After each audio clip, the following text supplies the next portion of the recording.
In this video, you'll be getting a tour of one of the best exhibits in America that's so large, it's bigger than some entire zoos. Ladies and gents, welcome to the channel debut of the Oakland Zoo. Of course, located in Oakland, California, which is just a bridge crossing away from San Francisco. It's been around since 1922, and these days, it's more of what others might call a sanctuary rather than a traditional zoo, providing homes for a wide range of privately owned and then confiscated animals like tigers, lions, gibbons, and so much more. While the zoo has improved in quality over the decades, I'm not gonna lie to you, there wasn't a whole lot that really stood out to me except this one attraction that's all the way at the top of this hill. After decades of planning, 3 years of construction, and with $70 million, the California Trail opened for exploration in 2018. The entire project covers around 56 acres, which doubled the total size of the zoo. The exhibit's highlights are its gondola, breathtaking views, and species with historical significance to California, both part of its present and its past. Before we begin, I'd really appreciate it if you press those like and subscribe buttons, checked out my latest merch, or join me in donating to at least one of these organizations that works with the zoo to support wildlife represented in this video. Then I want all of you to comment below what is the funniest or silliest thing you've heard in a zoo.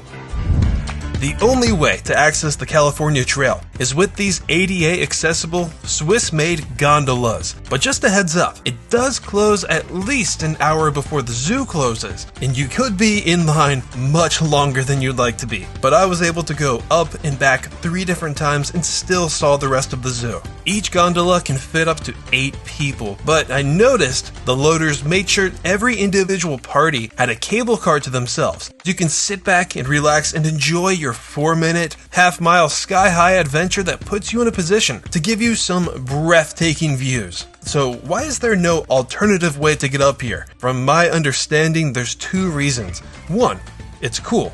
2, a good chunk of the hillside is a preservation site for native wildlife, so the designers wanted to change the land as little as possible, and that included excluding a guest accessible footpath and or some sort of tram that would take you from the main zoo to the California Trail. One of the things that really stood out to me was the consistency of quality with the habitats. They're all well planted and are some of the largest exhibits of their kind I've ever seen, including this one for their bald eagles. A lot of you know when the US was officially founded in 1776, they were common all across the land, all thanks to a certain pesticide that weakened the strength of their eggshells. Less than 200 years later, around 400 nesting pairs were left. 18 of them were in California. Eventually, that pesticide was restricted, and today the state is home to over 1,000 bald eagles. The Oakland Zoo supports the Ventana Wildlife Society, an organization that restores endangered species populations native to Central California, and you can say they are partially responsible for saving the bald eagle.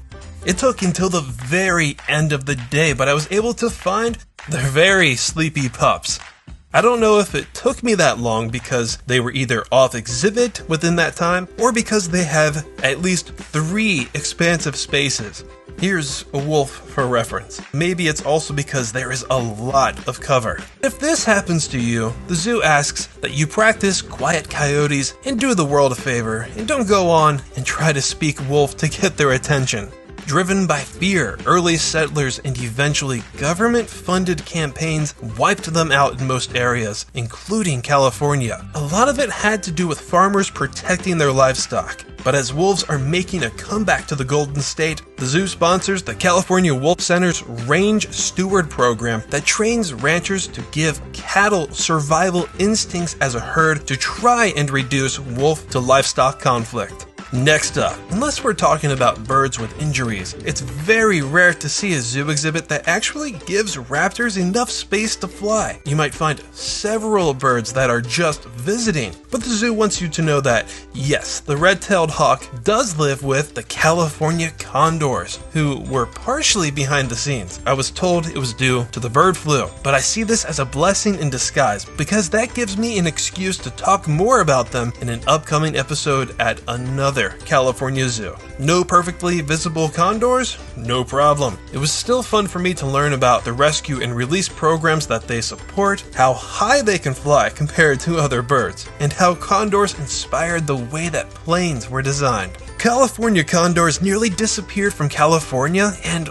the world altogether. Here, they were placed right next to a predator that hasn't naturally called California home since 1860, the Jaguar. Third largest big cat, and mostly associated with Central and South America. Before colonization, in America, Jaguar territory stretched from Louisiana to California all the way up to the Monterey Bay area. Though they're starting to reclaim areas along the Mexico-US border near Arizona and New Mexico. It's not really enough to say they have an established population there, but it is a step in the right direction. To help out wild jaguars in general, some of your ticket proceeds goes to ARCAS, a wildlife center in Guatemala that rescues animals originally obtained illegally in the pet trade, and that includes jaguars. You could split this exhibit in half, and either side would still be larger than your average jaguar display. You'd think that it would make it hard to find an animal that's sometimes considered nocturnal. Fortunately, the cats were pretty much active all day. But if you want to see some guaranteed action,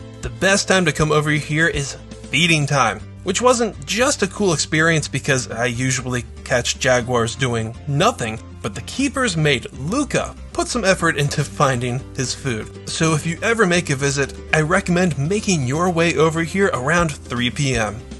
We got to see America's symbol, but you can also get really close to California's symbol, the grizzly bear. Actually, back then, they had their own subspecies out here called the California golden bear. This mighty beast symbolized force and influence and was first featured on the state seal in the mid-1800s, but became the Golden State's official emblem in 1911. Grizzly territory covered from where they are now all the way down to Mexico. Early settlers claimed that grizzlies were so common around here, it wasn't really a big deal if you saw 50 of them in one day. This subspecies that was once so admired was hunted to extinction, and no wild grizzly has been in California since 1924. These bears that you see right here have not one but two large habitats, just like the zoo has not one but two kinds of brown bears. I'm just gonna say I'm not even gonna try to point out which is which. Two of them are grizzly bears, and the other two are coastal brown bears. Apparently, coastals are bigger, but don't have as much of a distinct hump on their back as grizzlies do. All four of them were born in 2017. All four are boys from Alaska and found their forever home in Oakland after their mother was unfortunately deemed as a public threat. This next predator might be nearly extinct on the eastern coast of the US, but the species as a whole is still one of the world's most widespread mammals. The mountain lion, cougar, puma, catamount, and about 35 other things that you could call them, roam the Canadian Yukon, all the way down to the southern tip of South America and a few pockets in Florida. Because they are so elusive, it's really tough to get an idea of how many of them are actually out there. In this state alone, around 40 million people live in or around mountain lion habitat, but they're still being killed at a higher rate than usual. Now, when this happens, more specifically to mothers, the Oakland Zoo is one of many institutions that takes in rescued orphans. As of April 2024, they've taken in 26 cubs in need in a 7-year span. In fact, turns out a few of them have been featured on zoo tours before, in that video in the corner. The adult pair arrived sometime around California Trail's opening, but I noticed a couple of curious newcomers in the back. The zoo says that they will not be here permanently, and they are working with the California Department of Fish and Wildlife to find their forever home. The only animals that I missed on the trail were the rescued black bears, who also have two incredible enclosures. But I was told by a curator that they were too busy catching up on their sleep in their dens. in between the black and grizzly bears is a huge playground based on the California wilds. Kids are encouraged to jump like a cougar, spin, slide, and more in 5 play zones inspired by 5 different ecological zones. And that brings us to the most grand, jaw-dropping finale to an exhibit I think I will ever experience. The San Francisco Bay Overlook forces you to pause and take in the view of 6 Bay Area counties and even the San Francisco skyline. Meanwhile, right in front of you is a herd of American bison. By this point, their conservation story feels like a tale as old as time. 2 centuries ago, as many as 60 million bison roamed North America's grasslands. Hunting brought that number down to about 1,000. Thanks to captive breeding, though, it jumped into the hundreds of thousands. The catch is, a lot of them were crossbred with cattle and other bison subspecies. The Oakland Zoo is part of an initiative to restore bison to their native range by raising and releasing juveniles into the care of the Blackfeet Nation. So this way, the wild herd will have genetic diversity and it will bring back a past culture that will also benefit locals and the nature around them.